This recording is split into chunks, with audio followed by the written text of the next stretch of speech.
band from Journey, and now he's back. It's the great Steve Perry. That's my cousin who just said that. You got a lot of cousins.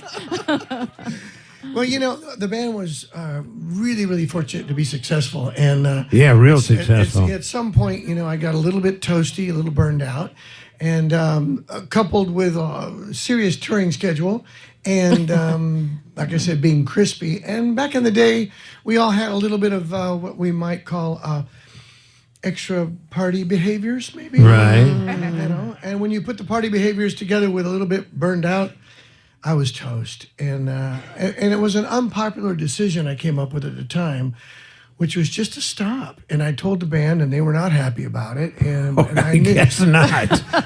What did you expect? Well, that's a great idea, Steve.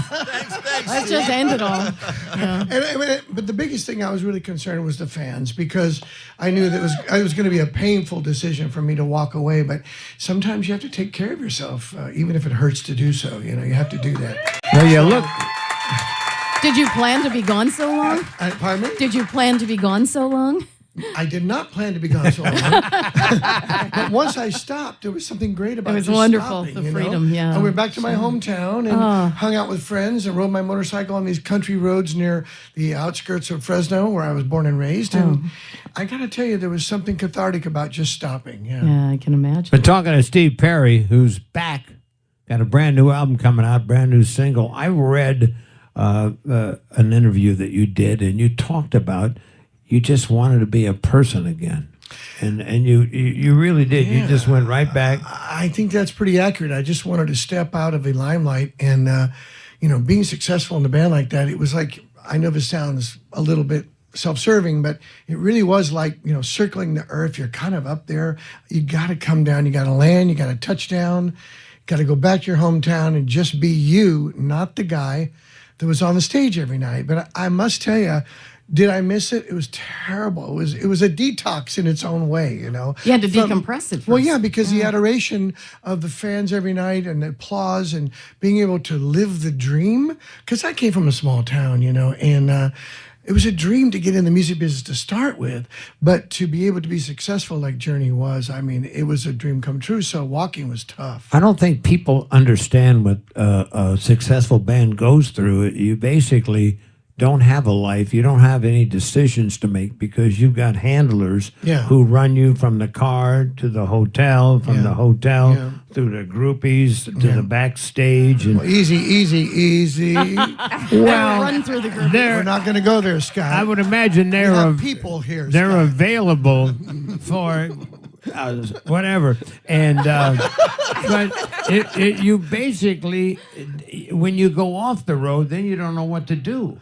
It's exactly right. And the point is, how does that be enough? How do you go from here up top of this thing to just being enough on your own? It was a very big change. I interviewed Roger Daltrey one time. Oh, he's amazing. And he said the problem with what we went through was when I was home living with my family, in the morning I wake up and I reach over and grab the phone and try to call room service. Yeah, I know. I've had that. And they said, there's nobody here. You got to come in down and make your own breakfast. Same thing happened to me. I went to see my mom right away, and I remember getting up that morning and dialing 9 for an outside line. I swear. Steve Perry with us live from the radio.com theater. So I know it was so weird because I remember you said in the interview that I read that, you know, you're a big baseball fan, and I love baseball, and you love the Giants, San Francisco Giants. And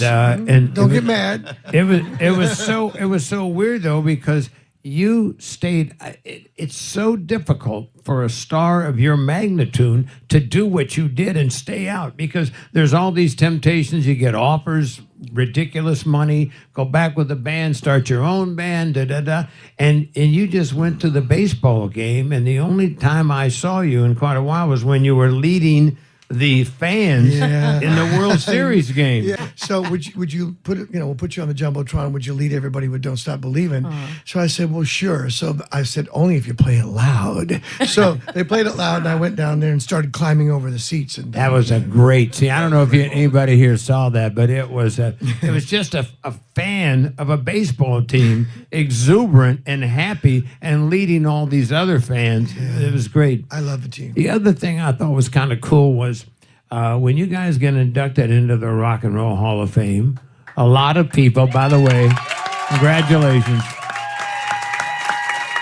This would be great. You know, Mark, you know what it's like when you're expected to do something and you're not. It does. You don't feel right about it. But when you guys got inducted into the Hall of Fame, everybody thought you were going to sing with the band. But you made a very good point when you talked about the guy who now sings your part. Well, you know, Arnell's an amazing singer, and the kid puts his heart. He's really a great singer, and he puts his heart out into that material every night. I think he's been in the band for 10 years now, so this isn't like a lightweight thing for him. It really is something that his heart's into.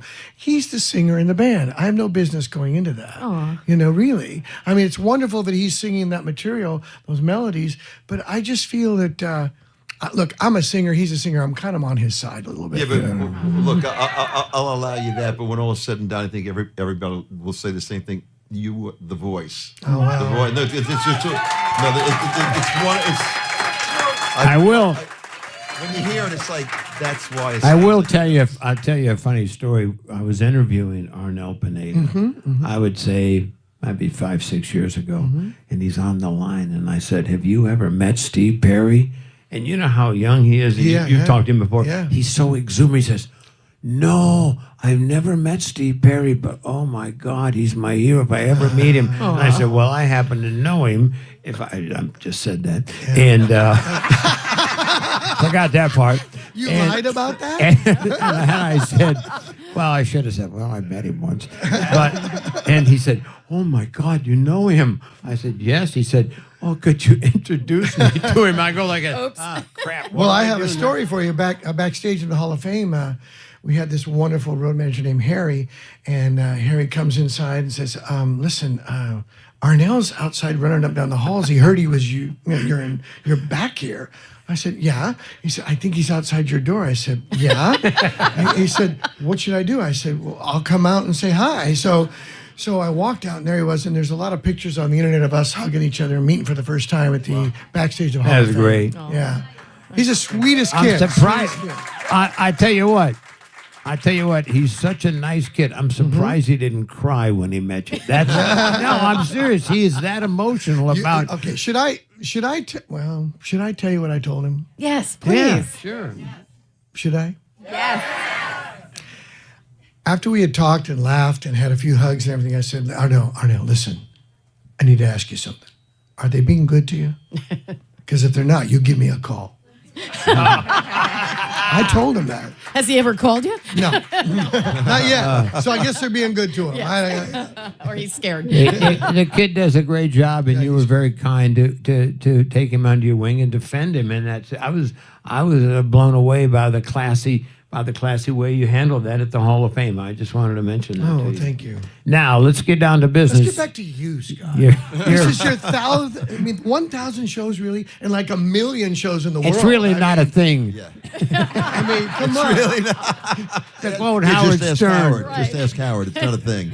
But you finally went in there, and I watched the video yesterday that you guys did. Is that your band or are those studio guys? Both.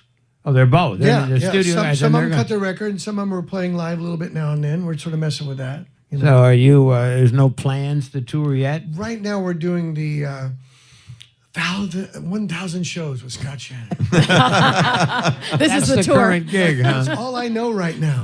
Well, I want to play the new song, and Wow. there's something that goes. The song has a kind of a meaning to it, doesn't? Does it mean a Yeah, lot? it's about two people who meet in a class reunion and haven't seen each other in years, you know, and they all have their own lives, and she's married and he's married, but they meet together and they talk about old times. They leave the room, go outside, get into her car, and talk about those old times. Then they go drive to a special spot. I know. I know where you're You going. see, everybody has a special spot. Oh, yeah. Okay. I have a couple special spots, actually. Patty, Okay. come on now. He knows. It's getting steamy in here. Who turned off the AC? Whoa. Okay. So, Steve, finish your damn. Okay. So, So they go and they park in this one special spot, and they get in the back seat of her car, and they have a couple of smooches. I like smooching. It's nice. And so they do that. They have fun and they talk about, and it's about that reunion moment of not forgetting what you used to have together. So everybody has those experiences, whether it's a love relationship or just an old relationship, or even the fan relationship years ago. It's about sort of a reunion and seeing your faces again. It's been a long time since I've seen your faces, So it's about multi-level sort of emotional relationship things. Oh. Steve Perry. No erasing. Steve Perry, his first song in many, many years. It is No Erasing on CBS FM. Steve Perry, ladies and gentlemen, let me hear it for the new single. Now, the album is called Traces. Right. And this is the first album for you in how long? Oh, gosh. I don't know. Maybe 25 years or something like that. Wow. You still got the same voice, though. Oh, Yeah. So do pretty you, much. by the way. I had no idea, but he used to listen to me in Los Angeles on pirate radio. I loved pirate radio. It was something. Now, do you, on the new album, you still hit the high stuff? That's hard. I try to hit the high stuff best I can, at this age, but I'm doing pretty good. You get close, You right? Get close enough. You get close So enough. I kind of let it go. I had to let it go for a while, Yeah. completely. Well, welcome I back, think to my find friend. it again, you have to let it go. Welcome back, my friend, to the show that never ends. No! Steve Perry. 1,000 shows. Steve Perry. 1,000 shows.